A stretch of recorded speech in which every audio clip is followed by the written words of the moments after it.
Hello guys, mag-voice over na lang ako kasi nga ang nangyari na-copyright kaya dinilit ko yung para premiere ko kanina so inulit ko ulit.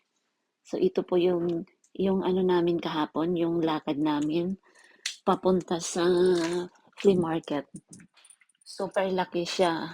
Makikita nyo naman napakaluwag. Ang laki-laki talaga dito. Tsaka guys, kakaiba yung flea market nila dito sa Texas. Bukod sa gabi hanggang 12:00 daw 'to. Tapos o yan mga halo-halo ang kanilang mga paninda. May prutas, murang-mura o $3 lang. Super dami. Tapos mamaya pupunta tayo doon sa kabila. Bali hinahanap namin diyan. Nandyan kasi yung kapatid ng asawa ko. Imimit namin. Medyo malayo-layo rin yung biyahe mula sa bahay ng biyanan ko mga 12 minutes by car. 12 to 15 minutes. O ayan na, dumating na po sila.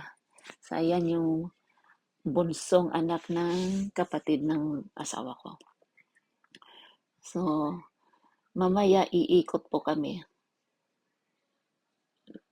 Paano kami mamaya pupunta kami doon sa nakakabila. Medyo naiilang pa ako mag-video dyan kasi syempre baka ayaw. Nakita nyo yan? Nakita nyo yung $1? Sa isang balot na yan, $1 lang. Super dami, di ba? Ang sarap mamili talaga pag sa flea market. Ayan, dala-dala ng anak ko yung kariton ng biyenan ko. Ano bang tawag dyan? Kariton ba? Or kariton talaga eh. Ayan, yung pamangkin ng asawa ko yung mabang buhok.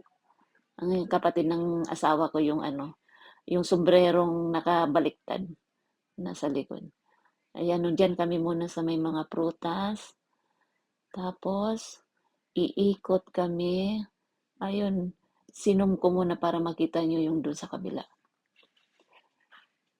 Mahabang mahaba. Marami pa kaming pinuntahan.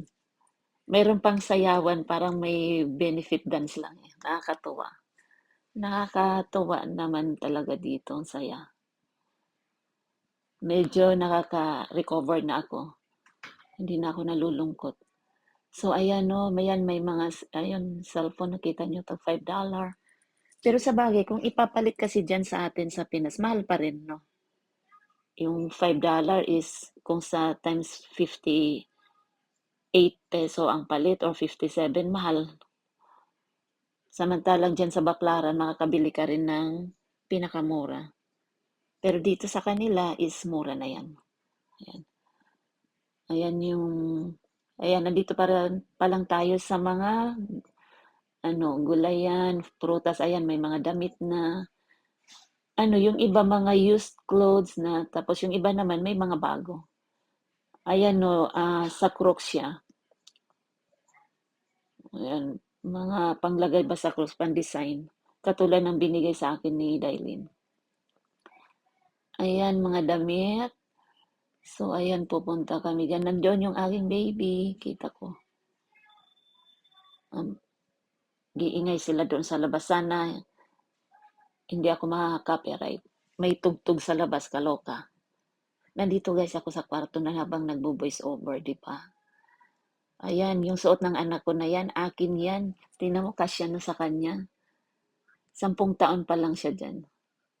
Yung edad niya 10 taon. Ay, yung mga ano yun, mga panghalo sa luto. Tapos andyan na sa mga abubot. Ayan, yung biyenan ko, yung katabi ng asawa ko lagi dun sa likod. Ayan, mga lipstick. Siya, marami nakakatuwa. So, ayan, matatapos na yung live ko. Kaya ako ng voice over para iwas tayo sa copyright. Thank you ha sa panonood. May update pa, parang part 1 pa lang to kasi mahaba pa yan na naikot namin. Okay, bye! Salamat!